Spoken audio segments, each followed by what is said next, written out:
আর এবার first on exclusive একটা খবরে নজর রাখতে হচ্ছে। সিউড়িতে ব্যাপক উত্তেজনা, তৃণমূলের পঞ্চায়েতের প্রধান থেকে শুরু করে কয়েকজন কর্মীকে ব্যাপক মারধরের অভিযোগ উঠছে। পঞ্চায়েত সমিতি সভাপতি নির্বাচন ঘিরে উত্তেজনা। সিউড়িতে এই ঘটনা ঘটেছে। দেখুন, যেখানে পঞ্চায়েত সমিতি সভাপতি কে হবেন তাই নিয়ে নির্বাচন চলে আজ, আর সেখানে জুতো পেটেও মারধর, একদম বাত্তাগেনি কিছুই। ছবি দেখাচ্ছি দেখুন এক্সক্লুসিভ, যেখানে সিউড়িতে আহত পঞ্চায়েত প্রধান সহ একাধিক তৃণমূলের কর্মী। পঞ্চায়েত সমিতি সভাপতি নির্বাচন ঘিরে উত্তেজনা। সিউড়ির ছবি দেখাচ্ছি দেখুন, একদম ব্যাপক জুতোপেটা করা হলো। দেখছেন তৃণমূল কর্মীদের উপর হামলার অভিযোগ। সিউড়ির ছবি, আহত পঞ্চায়েত প্রধান সহ একাধিক।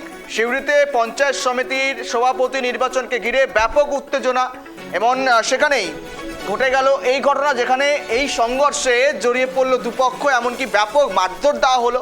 কথা বলি, সঙ্গে রয়েছে প্রতিনিধি জয়ন্ত। আহত পঞ্চায়েত প্রধান সহ বেশ কয়েকজন। পঞ্চায়েত সমিতির সভাপতি নির্বাচন ঘিরে উত্তেজনা, জুতোপেটা চললো।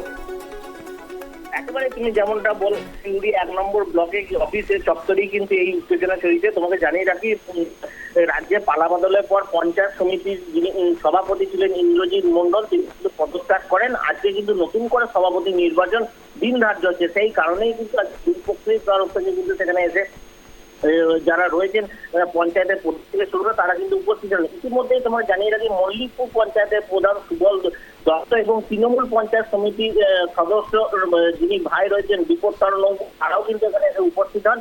ঠিক সেই সময় কিন্তু দেখা যাচ্ছে যে বিজেপির যারা সমর্থক আছে তাদের উপর কিন্তু চড়া হয় এবং তাদেরকে কিন্তু ব্যাপক মারধর শুরু করে এবং তাদের মাথায় চটি লাঠি দিয়ে কিন্তু মারধর শুরু হয় এবং গোটাটাই কিন্তু অফিস চত্বরের মধ্যেই কিন্তু শুরু হয় এবং তোমাকে জানিয়ে রাখি, তারপরে কিন্তু সিউড়ি থানা পুলিশ খবর পায় এবং সেখানে কিন্তু পুলিশ ইতিমধ্যেই পৌঁছাতে এবং এলাকা কিন্তু পরিস্থিতি যেন নিয়ন্ত্রণে রাখে সেদিকে পুলিশের তরফ থেকে কিন্তু চেষ্টা করা হচ্ছে।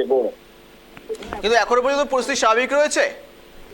দেখো, এখনো পর্যন্ত পরিস্থিতি কিন্তু উত্তপ্ত রয়েছে, যেহেতু এখনো পর্যন্ত এই নির্বাচন প্রক্রিয়া কিন্তু চলছে, সেহেতু কিন্তু পরিস্থিতি উত্তপ্ত রয়েছে। যেন নতুন করে আর কোনো রকম সমস্যা সৃষ্টি না হয়, নতুন করে এলাকা যেন উত্তপ্ত না হয়, সেদিকে কিন্তু পুলিশ নজর রাখছে এবং বিশাল পুলিশ বাহিনী কিন্তু ইতিমধ্যে সেখানে মোতায়েন করা হয়েছে। গৌরব, বেশ নজর রাখো। ধন্যবাদ জয়ন্ত।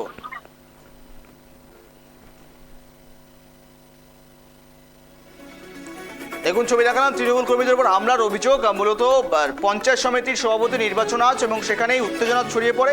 আহত পঞ্চায়েত প্রধান সহ একাধিক। মূলত দেদার চলল জুতোপেটা।